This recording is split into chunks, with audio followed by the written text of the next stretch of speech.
La entrevista central es con el doctor Tomás Teijeiro, ex inspector general de trabajo, columnista. ¿Qué tal, Tomás? ¿Cómo te va? ¿Cómo andas? Buen día, Daniel. Buen día para la audiencia. Un gusto estar con ustedes hoy aquí. Muchas gracias. Bueno, has mencionado que la normativa laboral uruguaya está como congelada en el pasado. ¿Desde dónde encontrás argumentos para esta afirmación? A ver, yo creo que Uruguay es un país que todos queremos, que tiene muchísimas ventajas y que tiene algunas particularidades como esta de cierto conservadurismo a la hora de realizar cambios. Uruguay fue durante mucho tiempo un país pionero en normativa laboral y en protección de los trabajadores, que es algo con lo que estamos todos de acuerdo, ¿verdad? Yo creo que el momento cumbre de eso fue durante buena parte de la vida del doctor Pla Rodríguez, que fue un gran laboralista uruguayo que estableció los principios del derecho laboral, un doctrino citado en toda Iberoamérica y del cual el país se enorgullece de él. Ahora, Pla vivió en una época distinta, vivió en una época donde la economía era de otra forma y donde lo que él escribió, que muchas cosas sin duda son perennes, algunas se convirtieron en caducas. Síndrome de Maracaná muchas veces para estas cosas. ¿Verdad? Exactamente. Entonces, al Uruguay le llegó la economía digital y una perforación de la soberanía económica, de mano de la economía digital, que rompe el paradigma de Westfalia, aquel que decía que los países, dentro de sus límites establecidos, eran completamente soberanos. Hoy, una empresa desde el exterior te vende sin pedirte permiso y sin preguntarte. Te perfora. Por eso, vende servicios, o contrata personal para que trabajen para ella.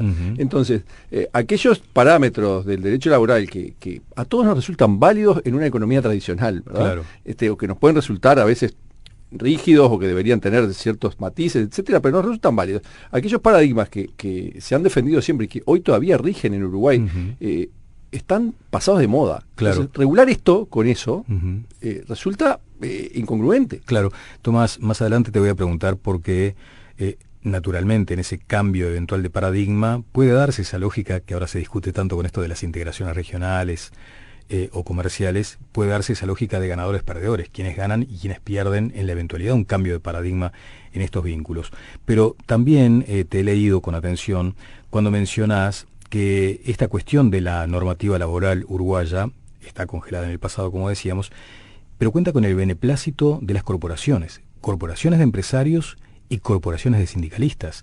Ahí hay como un statu quo que debe ser muy difícil revertir. Bueno, el sistema de relaciones laborales en Uruguay se compone básicamente de un cuerpo desconcentrado de normativa. Nosotros no tenemos código del trabajo, no hay estatuto del trabajo como existe en España. Hay un montón de normas sueltas que regulan un montón de cosas de toda la relación laboral, pero que no la regulan desde la etapa precontractual hasta la postcontractual. Es decir, lo que pasa mientras estoy haciendo el llamado, estoy por contratar a alguien, ¿verdad? Que ahí hay cuestiones que hay que prever, como temas de no discriminación, por ejemplo, de acceso de todo el mundo al trabajo y demás, hasta lo que sucede después del despido. En Uruguay no hay. En Uruguay hay un montón de normas sueltas que los uruguayos las sabemos combinar, a los extranjeros les resulta muy raro cómo es que funciona nuestro sistema de relaciones laborales al no tener una norma madre, ¿verdad?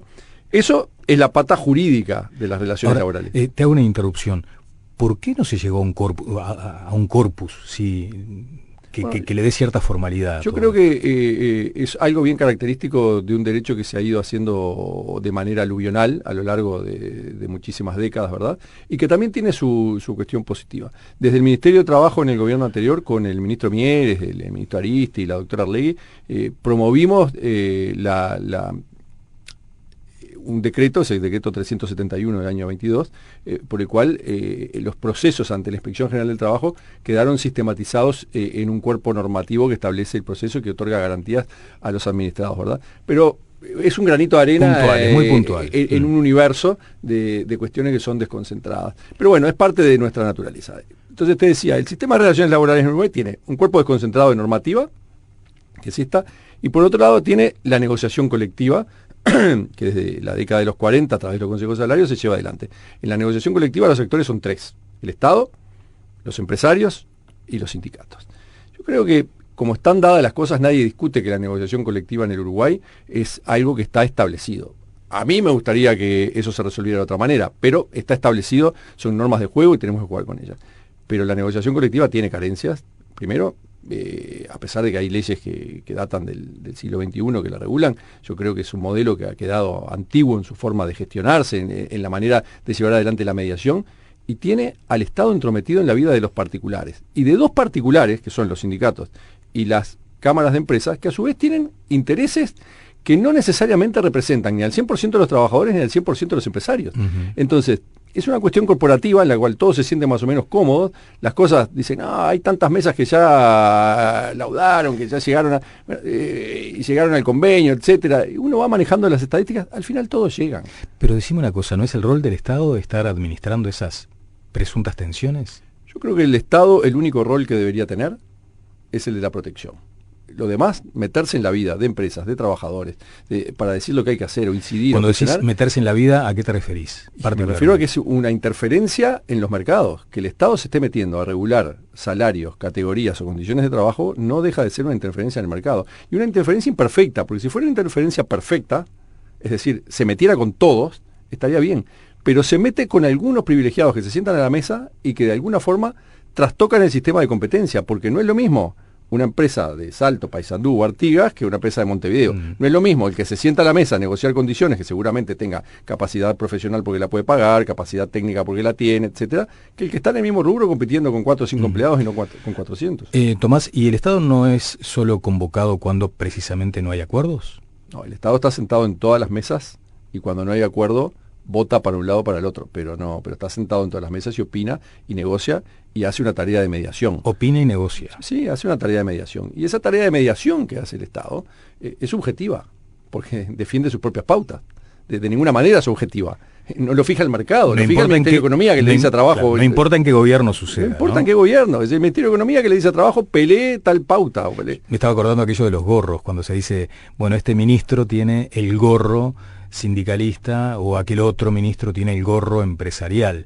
¿También advertís que se da eso? Bueno, obviamente que no estoy hablando del presente. Yo personalmente he tomado una decisión de no opinar sobre la gestión laboral de las actuales autoridades del Ministerio, porque creo que están empezando el segundo año y merecen todo el crédito, porque más allá de que todos sabemos quiénes somos y de dónde venimos cada uno de nosotros, yo creo que el que tiene la vocación de servicio, de sentarse en un cargo público, lo hace para hacer lo mejor que puede y merece el crédito de los demás. Obviamente que hay cosas que uno puede opinar desde el punto de vista diferente, desde el punto de vista técnico, incluso de político, pero creo que no es tiempo todavía. Entonces no voy a opinar sobre el actual gobierno porque no corresponde. Sí voy a decir que tuve la suerte de participar de un equipo de gobierno donde el ministro fue el ministro más equilibrado, más objetivo, más plural y más imparcial que ha visto este país en la democracia. El ministro Mieres fue un ministro que era absolutamente equidistante de las partes. Creo que le devolvió al Ministerio de Trabajo la situación que el Ministerio tiene que tener, que es la de garante de la equidad. Veníamos de estar acostumbrados a que había un ministro respetable, pero que en su despacho tenía colgada la bandera del PIT-CNT, y eso es inobjetable. No se puede pensar que con ese gesto simbólico uno puede ser parcial. El ministro Mieres tenía colgada la bandera del Uruguay. Bien, Tomás, te referís también a la conflictividad laboral donde interceden componentes, y voy a leer textual un envío de tu parte, donde interceden componentes políticos, jurídicos y emocionales. Desentrañar el último muchas veces es fundamental para entender el político y el porqué de determinadas posiciones jurídicas que se sostienen a veces de forma inexplicable. Vamos mucho más en profundidad a este aspecto. Bien, yo creo que a cualquier oyente o persona interesada en las cuestiones de realidad que atienda la política nacional, pero sobre todo la internacional hoy, se da cuenta que lo emocional juega un papel muy importante a la hora de las decisiones políticas. Todo lo que vimos ayer en Davos, por ejemplo, ¿no? Desde la puesta en escena del ministro canadiense hasta el noruego, que fue brillante, hasta la locución de Milei anunciando que Maquiavelo había muerto, o la del propio Trump, ¿verdad? Denotan, más allá de lo político, una cuestión emocional que apela a mover determinadas cuestiones de lo que son las motivaciones de las personas para actuar en la vida. Yo creo que en las relaciones laborales en el Uruguay hoy, voy concretamente a lo nuestro, lo emocional está a flor de piel. Yo creo que tanto las empresas como los sindicatos tienen un componente emocional. Para algunos está basado en la lucha de clases, para otros está basado en la cuestión de la supervivencia o de la mejora empresarial, pero tienen un componente emocional en lo que hace a lo que se juegan de sus vidas en eso. Entonces hay que entender la emoción y la emotividad primero de las cuestiones que mueven a las personas para después desentrañar lo político, pero después terminar viendo por qué tienen determinada justificación jurídica. Porque uno a veces se enfrenta a situaciones del trabajo que no necesariamente son conflictos, pero que, incluidos los conflictos, en la cual uno no se explica por lo que pasa, no le encuentra racionalidad, ni racionalidad política, ni racionalidad desde el punto de vista lógico, y obviamente que mucho menos le encuentra sustento jurídico. Y eso responde a algo que es emotivo, a la defensa de una forma de trabajo muchas veces que ya fue, y que como a cualquiera le cuesta darse cuenta que lo que hizo toda la vida perimió, ¿verdad? Que nos pasa a todos, ¿no? Porque todos en algún momento nos encontramos haciendo algo, una tarea en la cual ya no tiene razón de ser y ya no es productiva, ¿verdad? Claro. Entonces hay que entenderlo, porque si uno se centra solamente en lo jurídico y en lo político, se pierde una parte del capítulo. Y algo que me dice la experiencia, tanto en el sector privado como mi experiencia a través de lo público. En Uruguay, felizmente,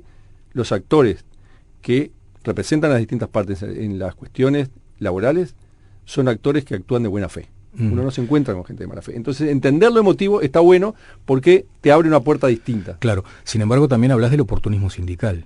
Sí, porque hay muchas veces lo que ocurre es yo siempre pongo una metáfora que tiene que ver con la náutica, en lo que tiene que ver con el viento real y el viento aparente, ¿no? El viento real es el que verdaderamente existe, lo que soplan 10 nudos, no soplan más. Cuando vas navegando a veces te parece que soplan 20 porque por la posición del barco, el rumbo, etcétera, te da la sensación de que hay más. Yo lo que digo que con la conflictividad pasa algo parecido. Hay conflictividad real, que está basada en vulneración de derechos y que está justificada en que... Reclamos legítimos. Reclamos legítimos, ¿verdad? Y hay una conflictividad que es aparente, que muchas veces está parada sobre un oportunismo, porque la empresa está en un proceso de crecimiento, entonces hay que aprovechar el momento para generar alguna pequeña disonancia para obtener un beneficio, o hay una circunstancia X del Estado que la genera. Entonces yo creo que la aparente es la que está de más, es la que genera ruido y es la que asusta a los inversores nacionales y extranjeros. Los extranjeros, me consta, le tienen más miedo en el Uruguay a las cuestiones vinculadas con el derecho laboral que a las cuestiones vinculadas con la economía, con la certeza en cual reconocen que este es un país serio.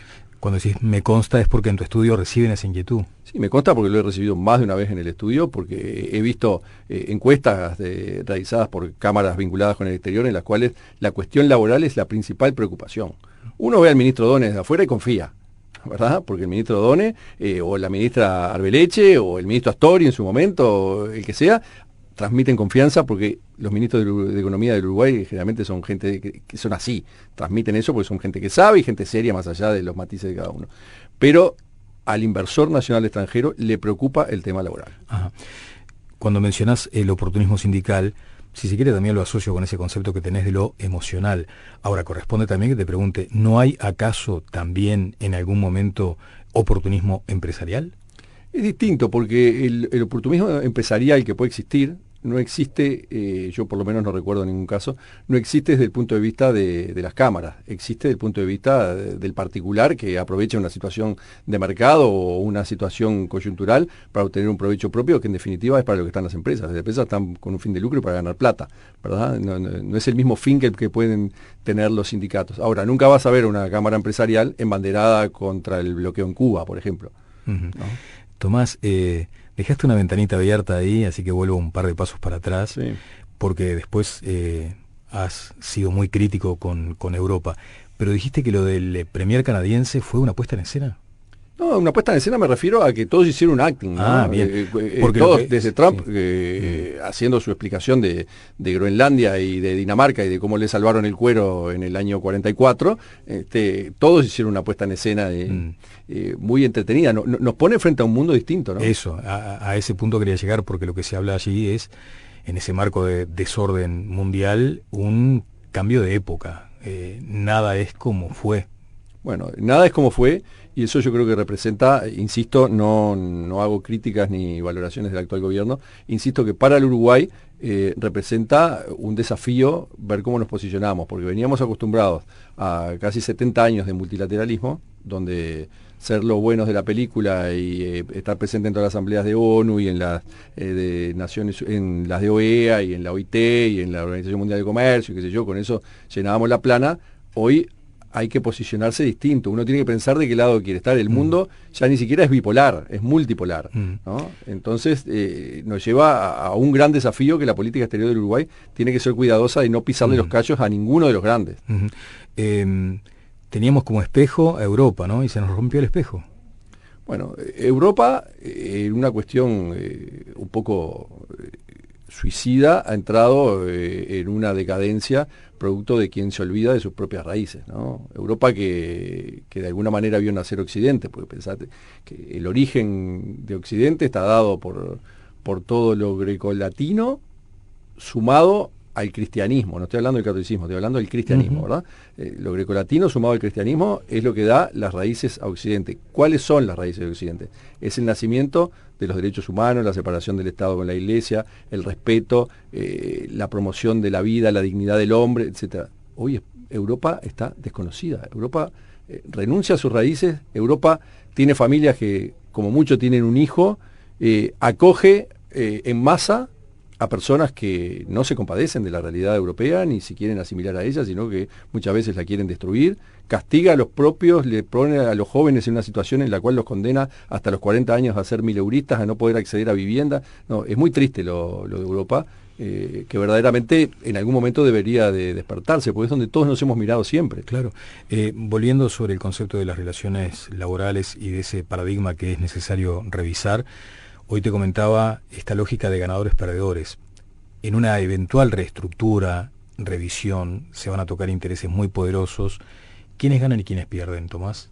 Creo que pensar en una reelaboración de la estructura de derecho laboral de Uruguay no es algo maduro ni coherente, porque Uruguay tiene, ¿verdad?, su propia manera de ser y entiende su propio ser de una forma, y todos sabemos que somos muy conservadores y que hay cosas que no las vamos a tocar.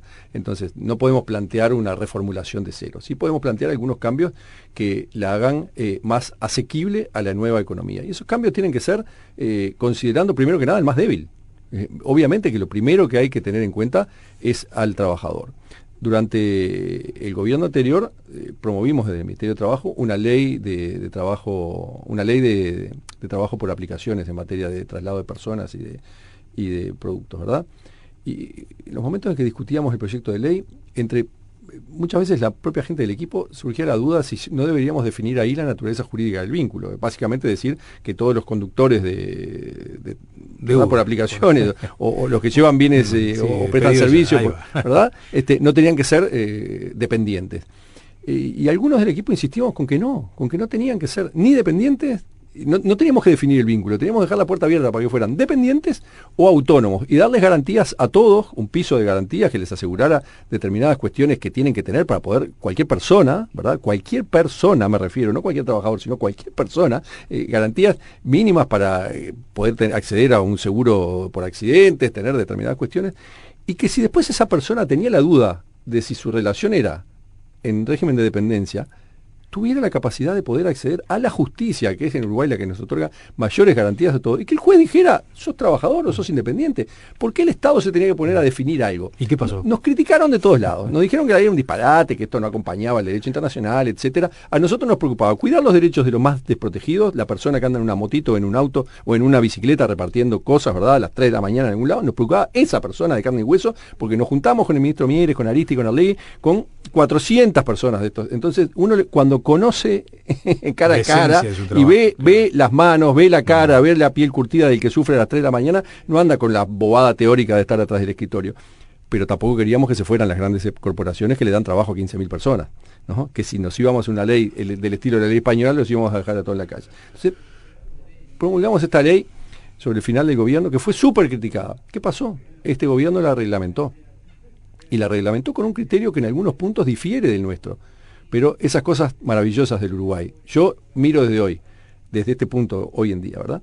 La ley que nosotros promulgamos y la reglamentación que llevó adelante el Ministerio de Trabajo dirigido por el ministro Castillo, por Luis Puig en la Inspección General de Trabajo, y que tiene un gran subsecretario en ese doctrino y profesor de Derecho Laboral, que es el doctor Barreto, a quien todos queremos y respetamos, ¿verdad? Y obviamente que tiene un punto de vista bastante distinto filosóficamente hablando la reglamentación de este gobierno que la ley que nosotros promulgamos. pero el producto final de nuestra ley con la reglamentación del gobierno de Orsi, para mí es maravilloso. Y eso es el Uruguay, que tanto el presidente Orsi como el presidente Lacalle Pou siempre han destacado. El Uruguay que se construye por capas aluvionales de cosas positivas que se van poniendo una arriba de otra. Y es lo que no tenemos que perder de vista. Qué interesante. Y te has detenido mucho también en esa rigidez que debe romperse, que es necesaria para seguir creciendo o para empezar a crecer, porque si no parece que estamos todos pegados todo el tiempo contra el piso. Lo digital tan plástico, ¿no? Y sin embargo la regulación tan rígida. ¿Cuál es la salida ahí? Bueno, la salida es, primero que nada, darnos cuenta que el cuento de la lucha de clases en esto ya no rinde más. Los sindicatos en el Uruguay, insisto, yo les tengo gran respeto y gran aprecio a los movimientos sindicales y a las personas que los llevan adelante. Muchos son queridos amigos y colegas, pero creo que tienen un déficit en la materia que tiene que ver con la formación de nuevos dirigentes sindicales que entiendan este mundo y que obviamente desarrollen herramientas de lucha acordes a este mundo.